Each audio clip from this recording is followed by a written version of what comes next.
ధీరజ్‌నైతే విశ్వకి బావ అనైతే పిలుస్తూ ఉంటాడు. "ఏంటి నువ్వు నన్ను బావ అని పిలుస్తున్నావా?" అనంటే, "అవును. నువ్వు నా మేనత్త కొడుకువి, నా చెల్లెలి మొగుడివి కదా! మరి నువ్వు నాకు బావే అవుతావు కదా!" అనేదో అంటూ ఉంటాడు విశ్వక్. అలా అనేసరికి, "ఏంట్రా నీ మాటల్లో చాలా వెటకారం కనిపిస్తుంది.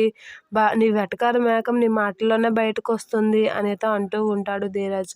"నిజమే కదా బావ! నా చెల్లెలు మొగుడివి. ఆ మాత్రం నిన్ను బావ అని పిలిచే హక్కు నాకు లేదా?" అనేదో అంటూ ఉంటాడు విశ్వక్. ఆ మాటలకి ధీరజ్ అయితే అలా చూస్తూ ఉంటాడు. "నిజమే, నీలో మార్పుకి నాకేదో తేడా కొడుతుంది" అని చెప్పేసి అంటూ ఉంటాడు. "ఏంటి బావ నువ్వు నన్ను అపార్థం చేసుకుంటున్నావు" అని చెప్పేసి అయితే ధీరజ్‌తో అయితే విశ్వక్ అనేసరికి, "ఏంటో" అంటూ ఉంటాడు. ఆ మాటలకి అయితే "లెగు బావ" అని చెప్పేసి ధీరజ్ చేతినైతే తీసుకొని, "హ్యాపీ సంక్రాంతి బావ" అనేది అంటూ ఉంటాడు. వెటకారం ఎక్కువగానే కనిపిస్తుంది తాటి చెట్టులో అనేది అంటూ ఉంటాడు.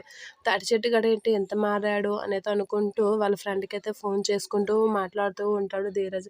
ఇంతలో విశ్వక్ అరేంజ్ చేసిన రౌడీలైతే ధీరజ్ మీదకి అటాక్ చేయబోతూ ఉంటారు. ఇక ధీరజ్ అయితే ఫోన్ మాట్లాడుకుంటూ ఉంటాడు. తనైతే వెనక నుంచి అటాక్ చేయబోతూ ఉంటాడు.